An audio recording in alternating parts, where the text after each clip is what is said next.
दोस्तों ये कहानी उस वक्त की है जब दुनिया के लगभग सभी लोग खत्म हो चुके थे। तब सिर्फ एक ही लड़की जिंदा बची थी जिसके साथ उसका एक स्टूडेंट था। अब ये दोनों मिलकर कैसे एक बच्चा पैदा करते हैं और वापस जनसंख्या को आगे बढ़ाते हैं, आइए देखते हैं। कहानी शुरू होती है और हम जिमी जहरीले नाम के एक लड़के को देखते हैं जो एक मैकेनिक के साथ किसी गाड़ी को ठीक कर रहा था। तभी वहाँ का रेडियो बजने लगता है जिसमें खबर आ रही थी कि पृथ्वी का तापमान धीरे धीरे बढ़ता जा रहा है और पूरी दुनिया में इमरजेंसी घोषित कर दी गई है। लेकिन तभी वो मैकेनिक उस रेडियो को बंद कर देता है और कहता है कि ये सब बकवास है, अगर सभी लोग मरने ही वाले हैं तो मैं मुट्ठी मारकर मरना चाहूंगा। इसके बाद हम एल्वा नाम की एक लड़की को देखते हैं जो अपने बाप से मिलने के लिए दूसरे शहर जा रही थी। आगे जब वो अपने बाप के शहर पहुंच जाती है तभी वो अपना फोन निकालती है और सभी चीजों को रिकॉर्ड करने लगती है। इसके बाद वो अपने बाप से मिलती है जो एक गुफा के अंदर रहता था। एल्वा पूछती है कि आप यहाँ क्या कर रहे हो? बाप कहता है कि एक बहुत बड़ी तबाही आने वाली है, धीरे धीरे यहाँ का तापमान बदलते जा रहा है, जैसे प्रकृति हमें कह रही हो कि हम कुछ तो गलत कर रहे हैं। एल्वा पूछती है कि इसके अलावा आप कुछ और कहना चाहते हो, जिस पर उसका बाप उसे अपनी रिसर्च के बारे में बताने लग जाता है। अब अपने बाप से मिलकर एल्वा वापस शहर में आ जाती है जहाँ पर उसकी मुलाकात जिमी जहरीले से होती है। हम देखते हैं कि एल्वा जिमी जहरीले की इंग्लिश टीचर है। वहीं पर जिमी की माँ भी होती है जिसे एल्वा कहती है कि आपका बेटा तो बहुत अच्छा स्टूडेंट है और जल्दी ही वो अंग्रेजी भी सीख जाएगा।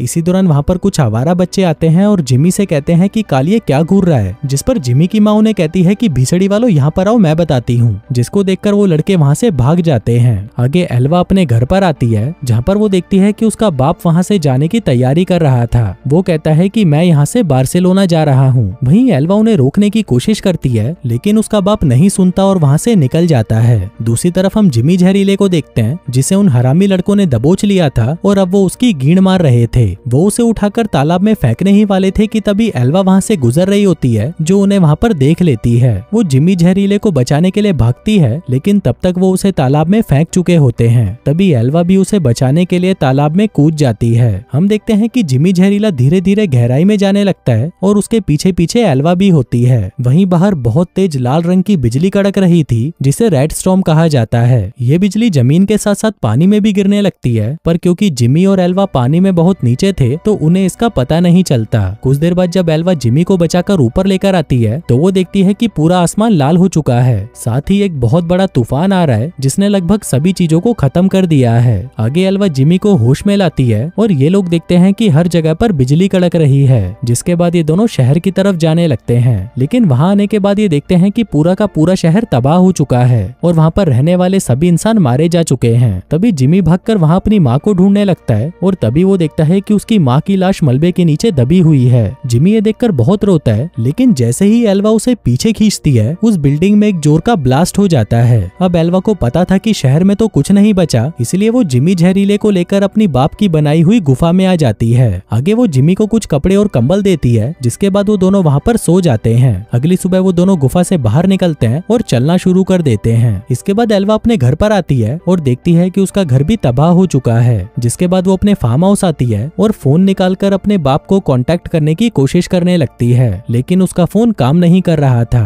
तभी वो जिमी से कहती है कि तुम रेडियो चेक करो और वो खुद लैपटॉप चेक करने लगती है, लेकिन उसके लैपटॉप में चार्ज नहीं होता। आगे वो सोलर चार्जर से अपने फोन को चार्ज करती है और अपने बाप को फोन लगाने की कोशिश करती है, लेकिन उसका बाप फोन नहीं उठाता। अब एल्वा को कुछ समझ नहीं आ रहा था कि वो क्या करे। आगे वो दोनों पूरे शहर में घूमने लगते हैं, लेकिन उन्हें वहाँ पर कोई भी नजर नहीं आता। तभी जिमी एक पुलिस कार के पास जाता है और उसकी डिक्की में से एक बंदूक निकालता है, पर तभी एल्वा वहाँ पर आकर उसे वापस रख देती है और कहती है कि अब हम बार्सिलोना जा रहे हैं। तभी एल्वा की नजर एक स्कूटर पर पड़ती है। वो उसे स्टार्ट करने की कोशिश करने लगती है, लेकिन तभी वो एक पत्थर से टकराकर नीचे गिर जाती है और उसके पेट पर चोट लग जाती है। आगे ये दोनों वापस एल्वा के घर आ जाते हैं, जहाँ पर एल्वा अपनी चोट पर पट्टी करती है। जिसके बाद वो फोन निकालकर रिकॉर्ड करने लग जाती है। वो बताती है कि पूरी दुनिया तबाह हो चुकी है और बस मैं और ये काला बच्चा जिमी ही जिंदा बचे हैं। आगे वो अपनी बाप की डायरी पढ़ने लगती है, जिसको पढ़ने के बाद उसे एहसास होता है कि उसका बाप बिल्कुल सही कह रहा था। हम इंसानों ने प्रकृति की खूब गींड मारी है और अब प्रकृति हमारी गींड मार रही है। एल्वा अपने फोन में सारी बातें रिकॉर्ड कर रही थी।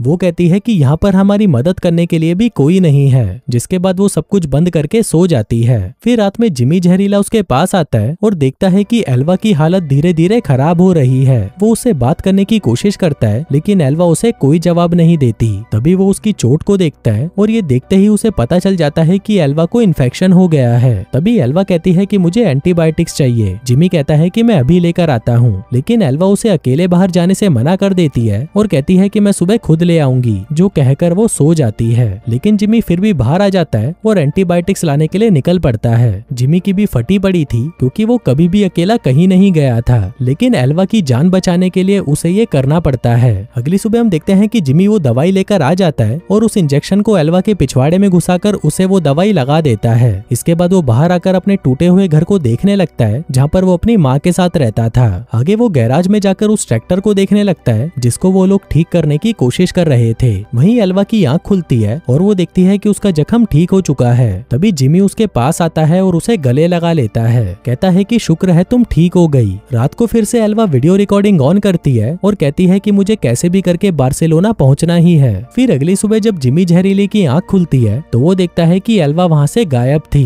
तभी उसकी नजर बेडशीट पर पड़ती है जिस पर खून लगा हुआ था। ये देखकर जिमी डर जाता है। उसे लगता है कि शायद एल्वा के साथ कुछ बुरा हुआ है। तभी वो साइकिल लेकर उसे इधर उधर ढूंढने निकल जाता है और थोड़ी देर बाद उसे एल्वा भी वहाँ पर मिल जाती है। जिमी उससे पूछता है कि तुम ठीक तो हो, जिस पर एल्वा कहती है कि हाँ, मुझे क्या होगा। तभी जिमी की नजर एल्वा की थाइस पर पड़ती है और वो देखता है कि वहाँ पर खून लगा हुआ था। जिमी कहता है कि मुझे नहीं लगता कि तुम ठीक हो, तुम्हारी गुफा में से तो खून निकल रहा है। तभी एल्वा हंसते हुए उसे कहती है कि मेरे पीरियड्स चल रहे हैं। जिमी पूछता है कि ये पीरियड क्या होते हैं। एल्वा कहती है कि जब लड़कियां जवान हो जाती हैं तो उनकी पिंकी में से महीने में एक बार खून आता है जिसको हम पीरियड्स कहते हैं। जिमी कहता है कि अच्छा, मतलब अब तुम बच्चा पैदा करने के लिए तैयार हो। एल्वा कहती है कि हाँ। जिमी कहता है कि क्या तुम्हें बच्चे चाहिए, जो कहकर वो उसकी चूंछियां दबाने की कोशिश करने लगता है। पर तभी एल्वा उसे रोक देती है और कहती है कि तुम्हें ऐसा नहीं करना चाहिए। जिसके बाद ये दोनों वापस आ जाते हैं। फिर एक दिन हम जिमी जहरीले को देखते हैं जो एक बंदूक चलाने की प्रैक्टिस कर रहा था। पर तभी एल्वा वहाँ पर आती है और उससे पूछती है कि तुम्हें ये बंदूक कहाँ मिली। जिमी कहता है कि पुलिस वालों की कार में। एल्वा कहती है कि इसे वापस रखाओ। जिमी कहता है कि नहीं, इस धरती पर सिर्फ मैं ही मर्द बचा हूँ और मुझे तुम्हारी रक्षा करनी है, जो कहकर वो वहाँ से चला जाता है। अब देखते ही देखते 3 महीने बीत जाते हैं और अब एल्वा भी समझ चुकी थी कि उन दोनों के अलावा यहाँ पर और कोई नहीं है, इसलिए अब इन दोनों को अपनी देखभाल खुद ही करनी होगी। आगे एल्वा अपनी बाप की डायरी पढ़कर सीखती है कि उसे पौधे कैसे उगाने हैं और अपने खाने पीने का इंतजाम कैसे करना है। साथ ही वो ये सारी चीजें अपने फोन में भी रिकॉर्ड कर रही थी। अब देखते ही देखते काफी साल बीत जाते हैं और हम देखते हैं कि जिमी जहरीला अब जवान हो चुका है। उसने अपनी बॉडी भी बढ़िया बना ली थी, जिसको देखकर एल्वा हमेशा गीली हो जाती थी, लेकिन फिर भी वो जैसे तैसे करके खुद पर कंट्रोल कर लेती थी। उधर जिमी तो हमेशा से ही एल्वा की लेना चाहता था, लेकिन उसमें हिम्मत नहीं थी कि वो इस बारे में उससे बात कर सके। फिर एक दिन हम एल्वा को देखते हैं जो पौधों को पानी दे रही थी। वहीं पर जिमी भी था जो दूरबीन से इधर उधर देख रहा था। तभी एल्वा वहाँ पर अपने कपड़े बदलने लगती है, जिसको जिमी भी देख लेता है और उसकी चूचियों को देखकर जिमी के शरीर में आग लगने लगती है। वहीं एल्वा भी कुछ कम नहीं थी। वो जब भी कोई काम करती वो मदद करने के लिए जिमी को अपने पास बुलाती, जिसके बाद वो दोनों एक दूसरे को छूने लगते। लेकिन अब जिमी की तड़प कुछ ज्यादा ही बढ़ने लगी थी, इसलिए वो मौका देखकर एल्वा को किस कर लेता है और वहाँ से भाग जाता है। वहीं एल्वा को भी ये चीज बहुत अच्छी लगती है। आगे रात होते ही वहाँ बहुत तेज तूफान आ जाता है, जिससे इनका गार्डन पूरी तरह बर्बाद हो जाता है। वहीं एल्वा बाहर गार्डन को ठीक करने आती है, पर तभी उसके पीछे पीछे जिमी भी आ जाता है। एल्वा देखती है कि उनका पूरा गार्डन तबाह हो चुका था, इसलिए वो जिमी से कहती है कि सुबह होते ही हम यहाँ से निकल जाएंगे।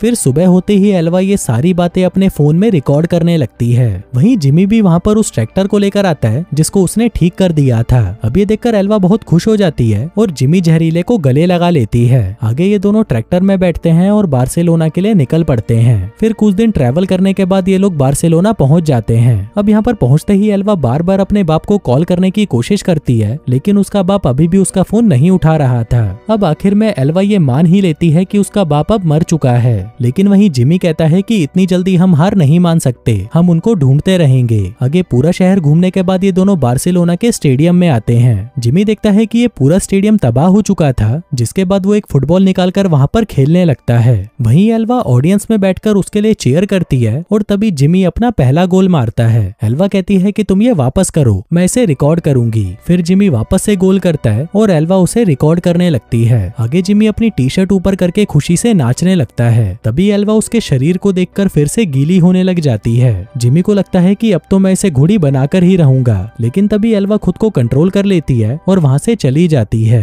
रात होने पर हम देखते हैं कि ये दोनों एक दूसरे से बात ही नहीं कर रहे थे। तभी एल्वा जिमी से बात करती है और कहती है कि मुझे पता है कि तुम मुझे घोड़ी बनाना चाहते हो और शायद शायद मैं भी यही चाहती हूँ, जो कहकर वो जिमी जहरीले को चूसना शुरू कर देती है। अब जिमी भी फॉर्म में आ चुका था, जिसके बाद वो उसके खेत में मजदूरी करना शुरू कर देता है। अब उस रात के बाद से ये दोनों रिलेशनशिप में आ जाते हैं और खुशी खुशी साथ रहने लगते हैं। फिर टाइम बीतता है और ये समुद्र के किनारे अपना एक घर बनाते हैं और वहीं पर अपना जीवन बिताने लगते हैं। तभी एक दिन एल्वा जिमी से कहती है कि वो उसके बच्चे की माँ बनने वाली है, जिसे सुनकर जिमी बहुत ज्यादा खुश हो जाता है। आगे एल्वा लाइब्रेरी से चाइल्ड बर्थ की कुछ किताबें लाती है ताकि उसे पता चल सके कि बच्चे को कैसे पैदा करना होता है। वहीं जिमी अपने होने वाले बच्चे के लिए बहुत सारे खिलौने लाता है। फिर एक रात जब एल्वा अपने बाप की डायरी पढ़ रही थी, तभी उसके पेट में दर्द होने लगता है। वो उठकर जिमी के पास जाती है और कहती है कि मेरा लेबर पेन शुरू हो चुका है। तभी जिमी उसे आराम से टेबल पर लिटा देता है, जिसके बाद वो दोनों मिलकर बच्चे की डिलीवरी करते हैं। हम देखते हैं कि एल्वा को एक बेटा होता है जिसका नाम ये लोग काई रखते हैं। अब बच्चा होने पर ये दोनों बहुत खुश थे और दिन रात सिर्फ उसी के साथ रहते थे। फिर एक दिन एल्वा को समुद्र के अंदर एक बोट दिखाई देती है। एल्वा उसको देखकर चिल्लाने लगती है और उसे लग रहा था कि शायद उस बोट में कोई हो सकता है। वो जिमी को वहाँ पर बुलाती है, लेकिन उस बोट को देखने के बाद जिमी कहता है कि हमें किसी की जरूरत नहीं, हम दोनों साथ में खुश हैं। लेकिन एल्वा उसकी नहीं सुनती।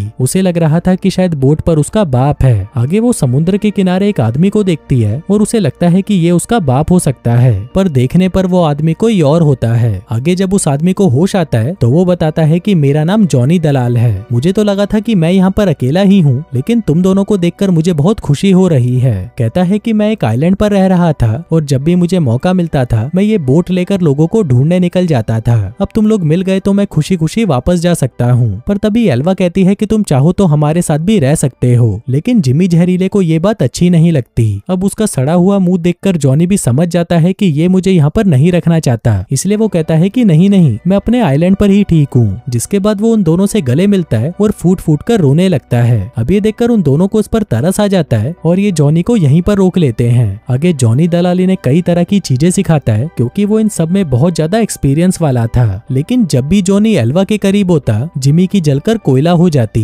फिर एक दिन जब एल्वा अपने बच्चे को दूध पिला रही थी, तभी जॉनी दलाल उसे छुपकर देख रहा था। तभी वहाँ पर जिमी आता है और उससे पूछता है कि तुम यहाँ क्या कर रहे हो। जॉनी कहता है कि मैं मुट्ठ मार मार कर परेशान हो चुका हूँ, अगर मुझे कोई गुलाबी मिल जाती तो मेरा जीवन सफल हो जाता। तभी जिमी उसे गुस्से में कहता है कि तुम्हारी बोट अब तैयार हो चुकी है, अब तुम यहाँ से जाना चाहो तो जा सकते हो। अब ये बात जॉनी को अच्छी नहीं लगती, लेकिन फिर भी वो उसे कहता है कि मैं जा रहा हूँ। लेकिन जाने से पहले वो उनसे पूछता है कि क्या तुम मेरे साथ एक बार मेरी बोट पर चलोगे, मैं तुम्हें अपनी बोट दिखाना चाहता हूँ। अब एल्वा उसकी बात मान जाती है और वो सभी जॉनी की बोट पर जाकर मस्ती करने लगते हैं। आगे जॉनी उनसे कहता है कि तुम लोग यहीं पर रुक जाओ, मेरे पास तुम्हारे लिए बहुत अच्छा सरप्राइज है। अब जिमी यहाँ पर रुकना नहीं चाहता था, लेकिन एल्वा के कहने पर वो रुक जाता है। आगे जॉनी प्रोजेक्टर पर एक फिल्म चलाता है और ये सभी उस फिल्म को देखने लगते हैं। अगली सुबह जब जिमी की आंख खुलती है तो वो देखता है कि ये लोग समुद्र से काफी दूर तक आ चुके हैं। जिमी कहता है कि ये भीसड़ी वाला जॉनी गद्दार है। वो एल्वा को उठाने के लिए जाता है, पर तभी जॉनी उस पर हमला कर देता है और उसे समुद्र में गिरा देता है। तभी वहाँ पर एल्वा आती है और जिमी को पानी में देखकर वो भी समुद्र में कूद जाती है। फिर जब वो उसे बचाकर ऊपर लेकर आती है, तभी वो देखती है कि जॉनी दलाल वहाँ से जा चुका है और उसकी बोट पर उसका बेटा भी था। आगे वो दोनों वहाँ से अपने घर पर वापस आते हैं और हम देखते हैं कि जिमी बहुत ज्यादा गुस्से में था।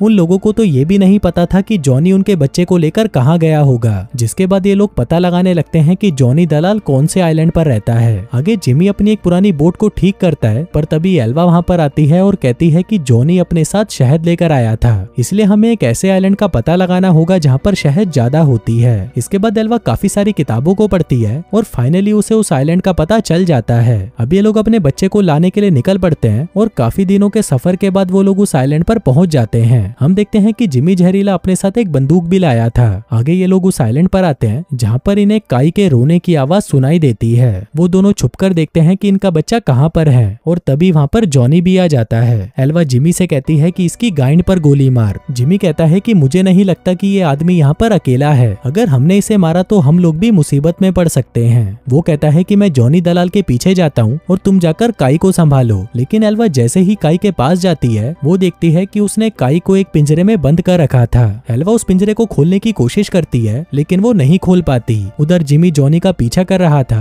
पर तभी वहाँ पर एल्वा आती है और कहती है कि उन्होंने हमारे बच्चे को पिंजरे में बंद कर दिया। जिमी कहता है कि तुम यहीं पर रुको, मैं काई को निकाल कर लाता हूँ। लेकिन तभी उसे काई के रोने की आवाज सुनाई देती है, तो वो पीछे मुड़ जाती है। इसी दौरान जॉनी दलाल वहाँ पर आकर उसे पकड़ लेता है। वो एल्वा पर बंदूक तान देता है और कहता है कि मैं जैसा बोलता हूँ वैसा करो। आगे वो उन दोनों को बांध देता है और उन्हें कहता है कि मैं तो तुम दोनों के साथ प्यार से रहना चाहता था, लेकिन तुम लोगों ने मेरी बेइज्जती करी। एल्वा कहती है कि अगर तुम मुझे मेरा बच्चा वापस कर दो तो हम लोग फिर से एक साथ रह सकते हैं। अब ये सुनकर जॉनी एल्वा को आजाद कर देता है और उसे नीचे ले जाता है। कहता है कि जब जब मैं कहूँ तुम्हें अपने बच्चे को रुलाना होगा, क्योंकि जब ये बच्चा रोता है तो मुझे बहुत अच्छा लगता है। जो कहकर वो एल्वा को पिंजरे की चाबी दे देता है। आगे एल्वा काई को बाहर निकालती है और उसे दूध पिलाने लगती है। वहीं जॉनी भी एल्वा को देखने लगता है और उसे कहता है कि थोड़ा दूध मेरे लिए भी बचा देना। आगे वो जिमी को देखने ऊपर आता है, पर तभी पीछे से एल्वा काई को लेकर भाग जाती है, लेकिन जॉनी उस पर ज्यादा ध्यान नहीं देता और वो जिमी को टॉर्चर करना शुरू कर देता है। आगे जब जिमी बेहोश हो जाता है तब जॉनी एल्वा के पीछे जाने लगता है। उसे बच्चे के रोने की आवाज आ रही थी तो वो उस आवाज के पीछे भागता है, लेकिन वहां पहुंचकर वो देखता है कि एल्वा ने उसका चूतिया काट दिया। उसने बच्चे के रोने की आवाज को अपने फोन में रिकॉर्ड कर रखा था। उधर एल्वा भागकर जिमी के पास आती है और उसे आजाद करने लगती है, लेकिन तभी वहाँ पर जॉनी आ जाता है। एल्वा जॉनी को देखकर घबरा जाती है और कहती है कि अब तुम जो बोलोगे मैं वैसा ही करूंगी। जॉनी कहता है कि साली छिनाल तूने मुझे धोखा दिया, जो कहकर वो उसके पैर पर गोली मार देता है। उधर जिमी एक चाकू से खुद को आजाद कर लेता है, जिसके बाद वो जॉनी के पीछे आकर उसे चाकू मार देता है, पर तभी जॉनी भी उससे लड़ने लग जाता है। वहीं एल्वा उस बंदूक को उठा लेती है और जॉनी से कहती है कि भीसड़ी के अब तू गया, पर तभी जॉनी उसे एक घुसंड में ही नीचे फेंक देता है। तभी जिमी एक औजार से जॉनी पर हमला कर देता है, लेकिन वहीं जॉनी भी जिमी को गोली मार देता है। अब क्योंकि जॉनी ज्यादा घायल हो चुका था तो उसकी वहीं पर मौत हो जाती है। आगे जिमी काई के पास आता है और उसे आखिरी बार गले से लगाता है।